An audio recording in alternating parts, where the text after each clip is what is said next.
GYPSY.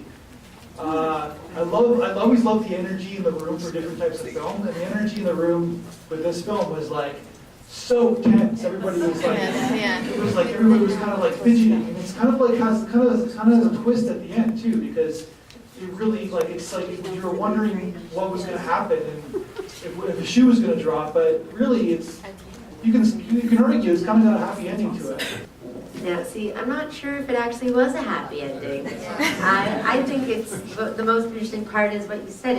It builds up tension throughout the whole thing, and at the end, it kind of leaves you wondering if it's going to take some evil, dark, sinister turn, or if it's going to take some romantic, brighter turn, some unexpected. I went the latter, so. Yeah, but it kind of really does a really good job of leaving it up to the audience, not sort of forcing any opinion, which I thought was really captivating. Yeah, totally. And I think it's subjective because I think a lot of people don't like this kind of open-ended ending, but I think a lot of us love it. So it depends on you guys, it depends on the audience. Yeah, this is like a really like intense film, and so really well performed as well. Well, for what it's worth, my interpretation on the ending was that the rich guy driving the car, the other guy kept asking him, what are you afraid of? And it turns out, I'm not afraid of you, I'm afraid of my own wild side coming out, and you should be too, kind of.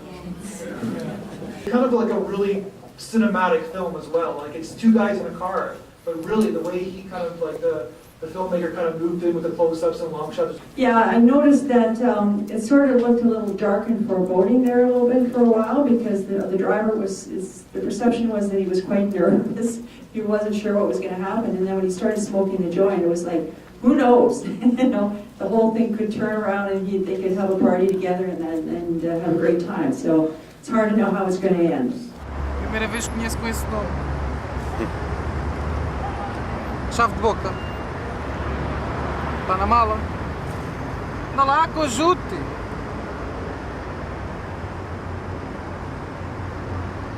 Mas comer de quê? Mas comer de cigano, hein? I just think the thing with the stereotype is really well done because obviously people have certain ideas about gypsies and that they steal and things like that. So I think the anger that he had because of the stereotype made the stereotype being reinforced. So sometimes that happens with certain people, that there are certain stereotypes, and instead of acting in a different way to destroy the stereotype, sometimes the anger makes it reinforce it. Yeah, so I think that was interesting. Yeah, it's totally what you're saying.